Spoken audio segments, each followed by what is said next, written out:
Put on your sweats. No need to shave.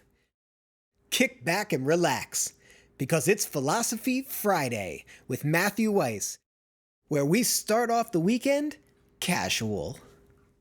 Hey folks, Matthew Weiss here, WeissAdvice.com. Yes, I'm still on the laptop. Yes, still using the laptop microphone.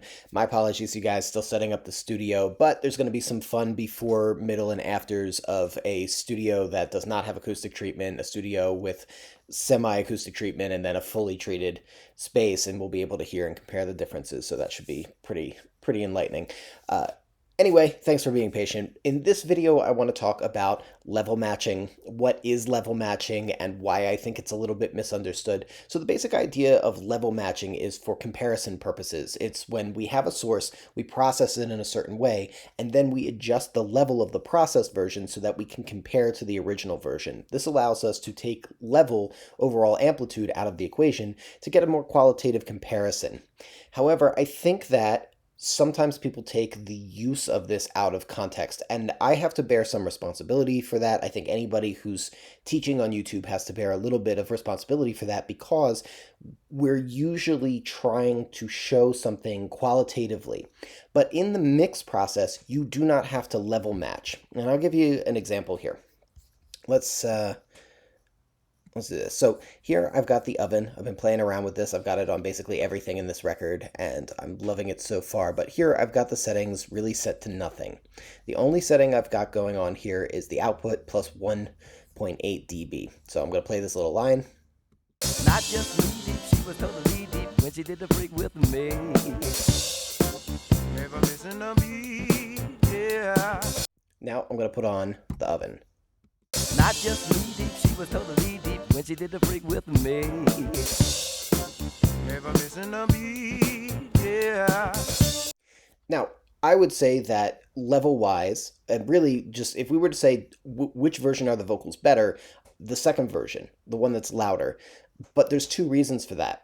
One is because we do tend to hear louder is better, and when we are level matching, that is what we are seeking to eliminate, right? We're trying to take off that effect, but the other reason it's better is because the vocal just sits in the mix better when it's a little bit louder. So while you're mixing, if you get to something that you like, even if what you're doing is really mostly placebo, or you haven't actually changed as much as you think you've changed, or you haven't really made it quite as good as maybe you think it is, but the level has come up and therefore it is better, that's okay. Sometimes that's part of the mixing process. It's just getting the levels right. In fact, that's the most important part of the mixing process. So you don't have to level match everything to make sure that what you're doing is qualitatively perfect in every regard. And, the other thing with level matching is that it doesn't always make sense. So level matching, first of all, there's different types of level.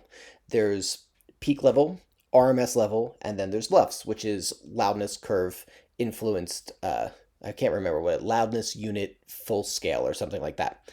And it compensates for the Fletcher-Munson effect, which is that we don't hear everything evenly in terms of the frequency scale. So there's different types of level. There's different types of loudness. Are we talking about peak amplitude? Because if that's the case, anything that we compress is going to sound better when it's matched to the peaks, because you're going to have a higher RMS level. Is it RMS level? Well, anything that's matched to RMS is going to sound more dead if it's got less peak energy, because it's no longer as dynamic. So that's not going to make sense either. Is it loudness influenced full scale? Same deal. That means that anything that is favoring the bass range is going to sound better, because it's the inverse of the curve, the loudness curve. So none of these level matching things are really accurate.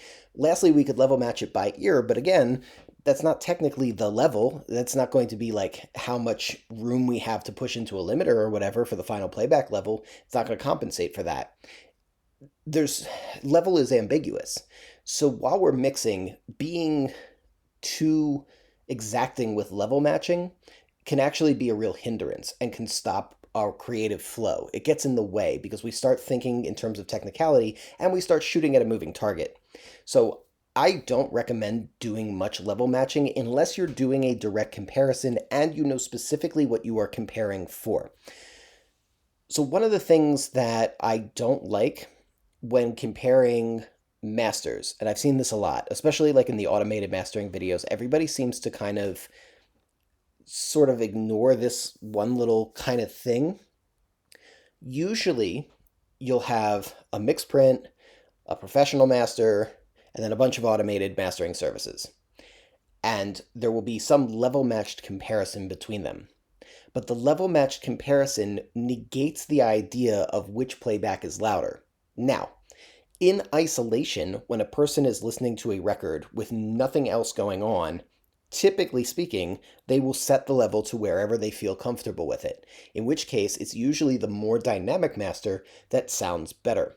However, that's not every playback environment. Sometimes things are on a playlist, and it's not necessarily a volume normalized playlist. So you will have differences in levels between one song and the next. Or you'll have a DJ playing the record out live, and you'll have them just playing back with the volume fader all the way up, one song into the next. In which case, playback level is something that you should be concerned with. And so when doing any of these comparisons, you need to take account the entire picture. So maybe level matched, one master sounds better than the other.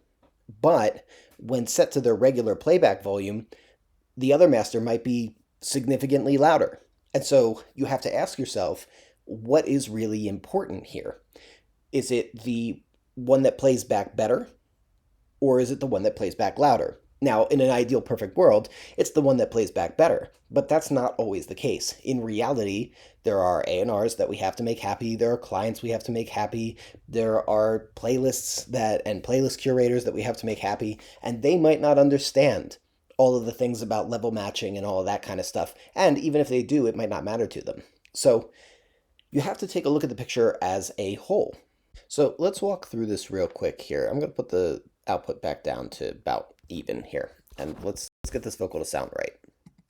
Not just knee deep, she was totally deep when she did the freak with me. All right, so first of all, it's already pretty saturated, so I don't know if we necessarily need a lot more saturation. Maybe we don't need even any. So I'm going to keep the calibration low. I'm going to keep the headroom where it's at. Then I'm going to flip over, and I think really we need to open up the mids. Let's see if we can open up the mids with this mid burner here. Not just knee deep, she was totally deep when she did the freak with me. Not just knee deep, she was totally. Not just knee deep, she was totally deep when she did the freak with me. Okay, so this A mode is definitely opening up the mids pretty well.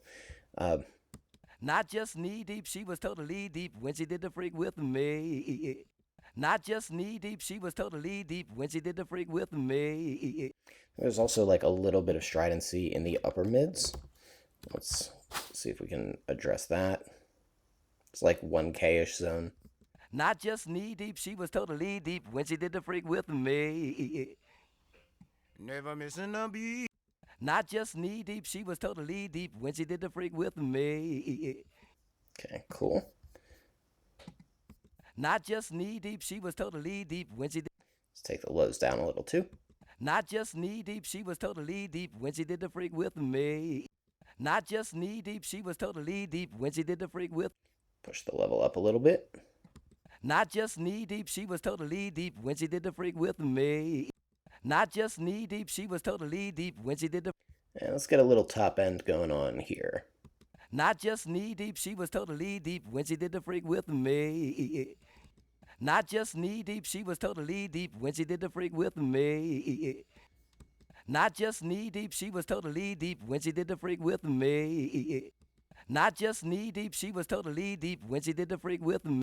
Not just knee deep, she was totally deep when she did the freak with me. Not just knee deep, she was totally deep when she did the freak with me. Not just knee deep, she was totally deep when she did the freak with me. Let's hear it in the mix. Not just knee deep, she was totally deep when she did the freak with me. Not just knee deep, she was totally deep when she did the freak with me. Never missing a beat. Cool. Let's before and after it real quick. Not just knee deep, she was totally deep when she did the freak with me. Not just knee deep, she was totally deep when she did the freak with me. So those are definitely not level matched at the moment, but I think that it's improved. Part of the improvement may be that it's a little bit louder, but I think part of the improvement is also the tone curve. I do want to open up some of this huskiness now. Not just knee deep, she was totally deep when she did the freak with me. And push a little bit of top. Not just knee deep, she was totally deep when she did the freak with me. Not just knee deep, she was totally deep when she did the freak with me. Not just knee deep, she was totally deep when she did the freak with me. Now I feel like it's maybe a little loud, so let's back off the output a little bit. Not just knee deep, she was totally deep when she did the freak with me. Never missing a beat, yeah. Nice. So do I know if these are perfectly level matched or not? No, they're probably not.